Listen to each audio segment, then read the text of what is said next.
विधानसभा निवडणूक 2 महिन्यांवर येऊन ठेपली असल्याने आगामी विधानसभा निवडणुकीसाठी सर्वच राजकीय पक्ष तयारीला लागलेत। लोकसभेला मिळालेल्या यशामुळे काँग्रेसचा आत्मविश्वास वाढलाय। लोकसभेला मिळालेलं यश विधानसभेला कायम ठेवण्यासाठी काँग्रेसकडून प्रयत्न सुरू आहेत। विधानसभेसाठी राज्यात काँग्रेसकडून मोर्चे बांधणी सुरू आहे। पुण्यात सुद्धा काँग्रेसने रणनीती आखायला सुरुवात केली आहे। पुण्यातून 3 मतदारसंघ काँग्रेसच्या वाट्याला येतील अशी चर्चा आहे। त्यामध्ये कसबा, शिवाजीनगर आणि पुणे कॅन्टोन्मेंट या 3 मतदारसंघाचा समावेश असू शकतो। या 3 विधानसभा मतदारसंघातून काँग्रेसकडून कोणाला उमेदवारी दिली जाणार?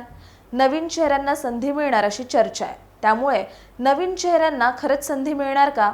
पुण्यात आखलेल्या या रणनीतीचा फायदा काँग्रेसला कितपत होईल हेच आपण या व्हिडिओच्या माध्यमातून जाणून घेणार आहोत। नमस्कार, मी Ruchita Ghosalkar For The People News मध्ये आपलं स्वागत। व्हिडिओला सुरुवात करण्यापूर्वी फॉर द पीपल न्यूजला सबस्क्राइब करा, लाईक व फॉलो जरूर करा।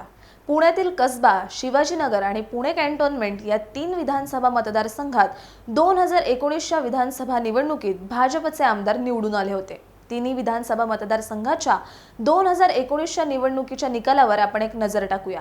कसबा विधानसभा मतदारसंघात भाजपच्या मुक्ता टिळक आणि काँग्रेसच्या अरविंद शिंदे यांच्यात लढत झाली होती। या निवडणुकीत भाजपच्या मुक्ता टिळक यांचा 28,196 मतांनी विजय झाला, तर शिवाजीनगर विधानसभा मतदारसंघात भाजपच्या सिद्धार्थ शिरोळे आणि काँग्रेसच्या दत्ता भैरट यांच्यात लढत झाली होती। यामध्ये भाजपच्या सिद्धार्थ शिरोळे यांनी 5,124 मतांनी विजय मिळवला।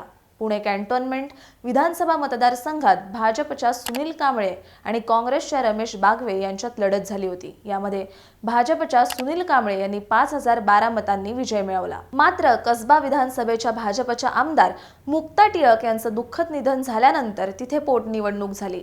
त्या निवडणुकीमध्ये काँग्रेसकडून माजी नगरसेवक रवींद्र धंगेकर यांना उमेदवारी देण्यात आली आणि भाजपकडून स्थायी समितीचे माजी अध्यक्ष हेमंत रासने उमेदवार होते। या पोटनिवडणुकीत धंगेकर यांनी रासने यांचा 10,915 मतांनी पराभव केला। 28 वर्ष भाजपचा बालेकिल्ला राहिलेल्या कसबा मतदारसंघात रवींद्र धंगेकर यांनी विजय मिळवत काँग्रेसचा झेंडा फडकवला। धंगेकरांनी मिळवलेल्या विजयामुळे 2024च्या लोकसभा निवडणुकीत काँग्रेसने धंगेकरांनाच उमेदवारी दिली, परंतु लोकसभा निवडणुकीत त्यांचा भाजपच्या मुरलीधर मोहोळ यांनी 1,23,038 मतांनी पराभव केला। या मतदारसंघात 2009च्या विधानसभा निवडणुकीत काँग्रेसकडून रोहित टिळक यांना उमेदवारी देण्यात आली होती। यावेळी रोहित टिळक यांना 46,728 मते मिळाली होती। त्या निवडणुकीत धंगेकर हे मनसेकडून उभे होते। धंगेकरांना मिळालेल्या मतांचा फटका रोहित टिळक यांना बसला आणि त्यांचा पराभव झाला होता। त्यामुळे आता आगामी विधानसभा निवडणुकीत पश्चिम महाराष्ट्रात ब्राह्मण समाजाला काँग्रेसकडून संधी द्यायची असेल तर कसब्याचा विचार व्हावा अशी भूमिका काँग्रेसमधील एका ज्येष्ठ नेत्याने व्यक्त केली आहे। परंतु आता रोहित टिळक हे काँग्रेसकडून निवडणूक लढवण्यास फारसे इच्छुक नसल्याचं बोललं जात आहे। त्यामुळे कसब्यातून रवींद्र धंगेकर यांनाच उमेदवारी मिळण्याची शक्यता आहे। पुणे कॅन्टोन्मेंट विधानसभा मतदारसंघातून 2009 मध्ये काँग्रेसचे रमेश बागवे विजयी झाले होते। त्यानंतरच्या 2014 आणि 2019च्या दोन्ही विधानसभा निवडणुकीत काँग्रेसकडून रमेश बागवे यांना उमेदवारी देण्यात आली होती, परंतु दोन्ही निवडणुकीत त्यांचा पराभव झाला। 2014च्या निवडणुकीत भाजपच्या दिलीप कांबळे यांनी त्यांचा 14,955 मतांनी, तर 2019च्या निवडणुकीत भाजपच्या सुनील कांबळे यांनी त्यांचा 5,012 मतांनी पराभव केला।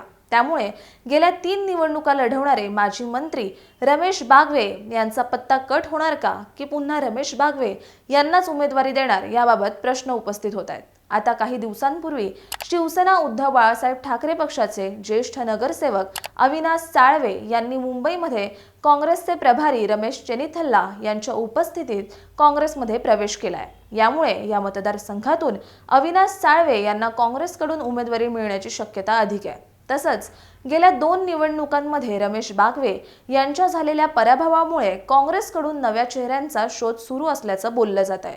त्यामुळे पुणे कॅन्टोन्मेंट विधानसभा मतदारसंघातून साळवे यांच्या रूपानं नवीन चेहऱ्याला काँग्रेस संधी देणार, की पुन्हा रमेश बागवे यांनाच उमेदवारी देणार हे पाहणं महत्त्वाचं ठरणार आहे।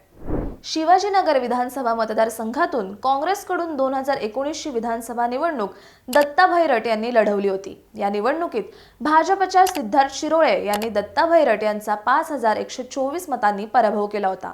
इथेही काँग्रेसकडून नवीन चेहरा दिला जाण्याची चर्चा आहे। त्यासाठी माजी नगरसेवक सनी निमण यांचं नाव चर्चेत आहे। 2012 मध्ये झालेल्या महापालिकेच्या निवडणुकीत दिवंगत माजी आमदार विनायक निमण यांचे पुत्र सनी निमण काँग्रेसकडून नगरसेवक म्हणून निवडून आले होते, परंतु 2017च्या महापालिका निवडणुकीत त्यांचा पराभव झाला। त्यानंतर त्यांनी भाजपमध्ये प्रवेश केला आणि आगामी विधानसभा निवडणुकीसाठी सनी निमण इच्छुक असून त्यांनी तयारी देखील सुरू केली आहे। आगामी विधानसभा निवडणुकीसाठी भाजपचे विद्यमान आमदार सिद्धार्थ शिरोळे यांनाच भाजपकडून उमेदवारी मिळण्याची शक्यता असल्याने आता काँग्रेसकडून त्यांच्यासमोर कोण हा प्रश्न चर्चेत आहे। काँग्रेसच्या ज्येष्ठ नेत्यांनी सनी निमण यांना संपर्क केल्याचंही बोललं जात आहे। 2009च्या विधानसभा निवडणुकीत सनी यांचे वडील विनायक निमण हे शिवाजीनगरमधून काँग्रेसच्या चिन्हावर निवडून आले होते। त्यामुळे सनी निमण यांची घरवापसी होणार असल्याची चर्चा राजकीय वर्तुळात आहे। आता आगामी विधानसभा निवडणुकीत पुण्यात काँग्रेसकडून नवीन चेहऱ्यांना संधी मिळणार की पुन्हा जुन्याच नेत्यांना संधी देणार हे पाहणं महत्त्वाचं ठरणार आहे। याविषयीचं तुमचं मत कमेंट करून सांगा। व्हिडिओ आवडल्यास लाईक करा आणि फॉर द पीपल न्यूजला फेसबुकवर, यूट्यूबवर सबस्क्राईब, लाईक व फॉलो करायला विसरू नका। धन्यवाद। भारत दुनिया का सबसे बड़ा लोकतंत्र और एनएलसी भारत देश का सबसे बड़ा गैर राजनीतिक मंच। शक्तिशाली लोकतंत्र के लिए राहुल कराट का सार्थक कदम। मुंबई में हुआ ऐतिहासिक प्रथम राष्ट्रीय विधायक सम्मेलन।